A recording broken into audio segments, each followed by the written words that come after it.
Introduction: the silence beneath the noise. There is a kind of silence that the world has forgotten. Not the silence of an empty room or a quiet night, but the silence within, the one that hums beneath every heartbeat. Most people never meet this silence. They wake to the buzzing of alarms, scroll through a flood of words, fill every pause with sound, music, chatter, distraction. They call it living. But if you listen carefully, you will notice, something inside them is tired. Tired not from work or responsibility, but from constant noise. I've seen this kind of weariness in the eyes of the young and the old alike. They carry restlessness like an invisible fever, always waiting for something to happen, always escaping into the next moment, never truly arriving in this one. And so, today, I want to talk to you about stillness, not as a word, but as a medicine. Because stillness is not the absence of movement. It's the presence of peace. It's not about sitting motionless, it's about being whole. There was a time when I, too, thought peace was something you could chase, that one day I would find it somewhere far away, in some village, in some new love, in some success. But peace is not found. It is remembered. It has been here all along, waiting for you to stop searching long enough to see it. 2. The philosophical idea, the disease of restlessness. The human mind is a river that never sleeps. It rushes, it swirls, it drags with it memories, fears, ambitions, like leaves caught in its current.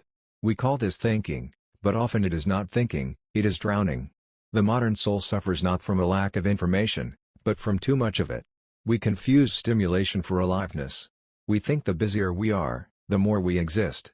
But the truth is the opposite: the more restless we become, the less we truly live. Carl Jung once wrote that people will do anything, no matter how absurd, to avoid facing their own soul. And he was right. Restlessness is not a symptom, it is an escape. We run, we scroll, we work, we talk, not because we must, but because we cannot bear to be still. To sit in stillness is to meet yourself. And most people are strangers to themselves. Stillness is terrifying because in silence, all the noise we've buried begins to rise. The questions we've avoided knock on the door. The emotions we've numbed begin to whisper. And yet, this is exactly where the healing begins. The cure for the restless mind is not more activity, but the courage to face what the noise was hiding. 3. Psychological insights. The mirror within the restless mind is like a pond stirred by wind. Try to see your reflection in it, you can't. The water is too agitated. But once the wind settles, once the ripples fade, the surface becomes clear again. You see yourself, not the distorted image, but your true face. That is what stillness does to the mind. It restores clarity. When you stop chasing thoughts, you start to understand them. You realize most of your suffering isn't from what's happening around you, but from what's happening inside you, your interpretations, your stories, your resistance. Stillness, in a psychological sense, is not withdrawal, it's awareness. It is the space between thought and reaction. It's the moment you pause before anger, before fear, before doubt. It's that breath where you choose not to be dragged away by the storm inside.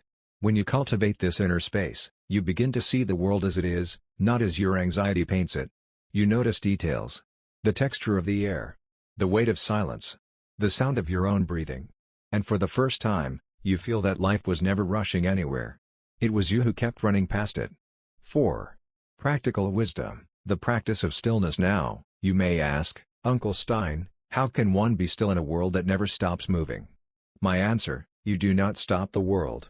You simply stop being lost in it. Stillness is not something you add to your life, it is something you uncover within your life. Begin small. Sit for 5 minutes each morning, without music, without your phone. Close your eyes and just watch what happens inside you. Don't try to control your thoughts.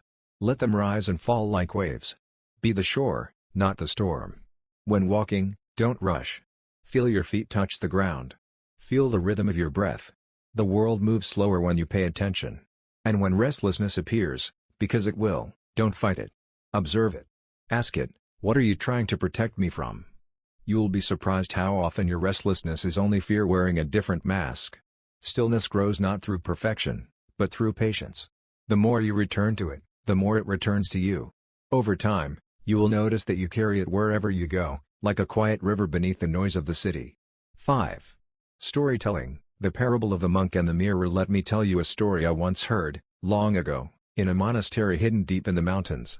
There was a young monk who could never find peace.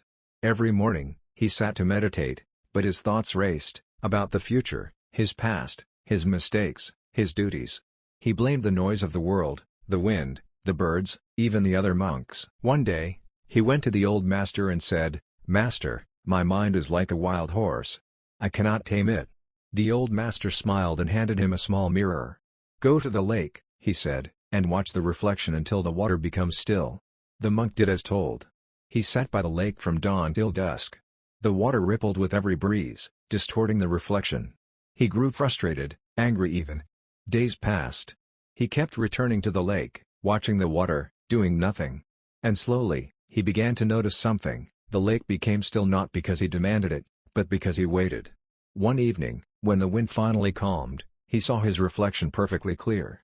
In that moment, he understood. Peace was not something to control, it was something to allow. When he returned to the master, he said softly, "The water was never the problem. It was the wind." The master nodded. "And where does the wind come from?" The monk smiled. "From within me." 6. Deeper reflection. The still point within in every human being. There is a still point, a sacred center that never moves, no matter what storms rage around it. Most never find it, because they are too busy chasing the wind. This still point is not something you reach, it is what remains when you stop moving. It is the witness behind your thoughts, the quiet observer behind your emotions. You've met it before, in fleeting moments. When you stare at the stars and lose track of time. When you sit by the ocean and feel small but safe.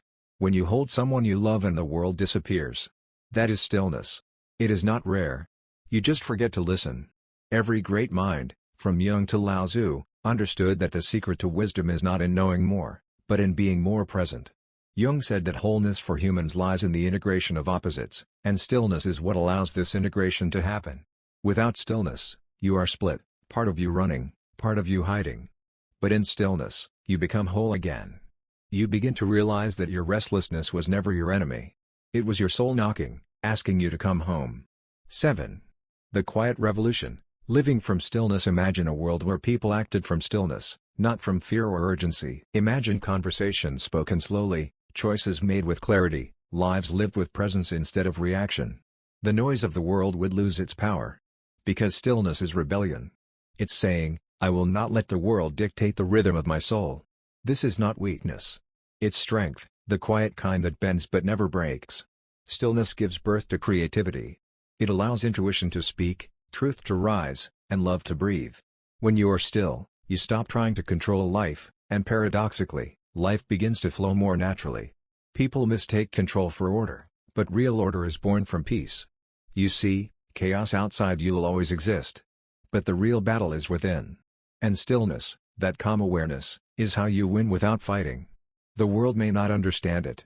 They will tell you to hustle harder, to keep moving, to never stop. But the wise know that stillness is not the opposite of progress, it is the foundation of it. You cannot move with purpose until you've learned how to be still with presence. Do you hear it? That faint hum in the background of your being, that's life itself, breathing in silence. You don't need to chase it. You just need to listen. 8. The depth of stillness. Meeting the soul. When you begin to live in stillness, something unexpected happens. At first, you think you are losing things, the thrill, the rush, the constant sense of urgency that once made you feel alive. But what you are truly losing is illusion. In the quiet, you start to see that most of what you called life was noise, noise that drowned out your true voice. The voice that doesn't shout, but whispers. The voice that says, "You are enough, even here, even now." Stillness does not promise comfort. It promises truth. And truth is rarely easy. You will meet the parts of yourself that you've avoided, the loneliness you covered with distractions, the fear you disguised as ambition, the sadness you numbed with busyness. You will meet them all. And you will understand, they were never enemies. They were the forgotten children of your own heart, waiting to be seen, waiting to be held. Stillness is the moment you sit with your pain and say, "I see you. I will not run anymore." And pain, like a frightened animal, softens under that gaze. It no longer needs to roar when it knows it is finally being heard. This is the true healing, not escaping emotion, but befriending it. Not controlling the mind, but listening to it without fear. When Jung spoke of individuation, the journey toward wholeness, he was pointing to this very path. A path that doesn't lead outward, but inward. Toward stillness, toward awareness, toward unity. For in stillness, the opposites of our nature, light and dark, love and fear, are no longer at war. They sit together at the same table, and for the first time, They understand that they are both part of the same soul. 9. The parable of the musician. There was once a musician who could not stop playing. Every day, from morning till night, his hands danced over the strings. He feared that if he ever stopped, the music would disappear, that silence would mean the end. But one day, his instrument broke. He tried to repair it, but could not. For the first time, he sat in silence. At first, it felt unbearable, his hands twitched, his mind screamed. He felt useless, empty, invisible. But as the days passed, something changed. He began to hear the world in ways he never had before. The wind rustling through the trees. The rhythm of rain against the roof. The heartbeat of his own chest. He realized that music was not only in his hands, it was everywhere. It had always been. And for the first time, he understood, the silence between the notes is what makes the song beautiful. When he finally repaired his instrument and began to play again, his music had changed. It was no longer frantic or desperate. It breathed. It flowed. It was alive. Because the musician had learned what every wise soul eventually learns, that without stillness, sound has no meaning. Without silence, life has no depth. 10. Stillness and the modern soul. In today's world, silence has become a luxury. We measure our value in speed, how fast we respond, how quickly we achieve. We fear pauses because they make us feel behind. But you cannot catch up to life, because you are already in it. There is nowhere to arrive. There is only this breath, this moment, this presence. The restless mind seeks control. The still mind allows connection. When you learn to pause, even for a few seconds, you begin to feel life's rhythm returning. It's like tuning an instrument that has been slightly off-key for years.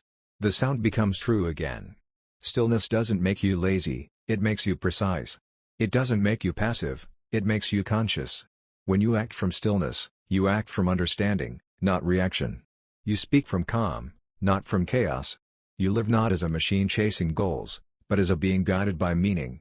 And meaning, that sacred feeling that life is worth living, does not reveal itself in noise. It appears only when the world grows quiet enough for you to hear it whisper your name. 11. The return to wholeness. So many people ask, how do I find purpose? But the question itself is flawed. Purpose is not found in the future, it is lived in the present. It emerges naturally when you are aligned with yourself. And alignment comes through stillness. Think of the ocean. When it is calm, it reflects the sky perfectly. When it is stormy, it distorts everything above it. The same is true for the human soul. When your inner waters are still, truth becomes visible. You see clearly what you value, what matters, what must change. Stillness is not escape, it's return. Return to the natural rhythm of existence. Return to yourself. And once you return, life no longer feels like a chase. You move slower, but everything becomes deeper. You speak less, but your words carry weight. You do less, but everything you do feels sacred. Because when the mind is still, the heart can finally speak. 12. The final reflection, the quiet flame. If you ever find yourself lost, when the world feels loud, when thoughts spin like storms, remember this, the answer is never in the noise. Go inward. Sit down. Close your eyes. Feel the breath move in and out. Do not demand peace. Do not chase silence. Just allow. Like the monk at the lake, you will see that when the wind stops, the reflection becomes clear. Your restlessness will fade, not because you forced it away, but because you no longer feed it. Stillness is the moment the soul remembers its own shape. It is the quiet flame that burns without consuming. It is the invisible teacher that waits for you each time you stop running. And when you find it, when you touch that deep, wordless peace, you will understand that you were never broken, never lost, never behind. You were simply noisy. And now, you are listening. Uncle Stein's final words: in the end, stillness is not the opposite of life, it is life's deepest rhythm. The world may tremble, but within you, there is a mountain that never moves. Go there often. Rest there. That is where your soul will speak. Remember this, my friend, the cure for a restless mind is not more noise, but the courage to sit quietly with yourself until you remember who you are beneath it all. Because when you master stillness, you no longer chase peace. You become it.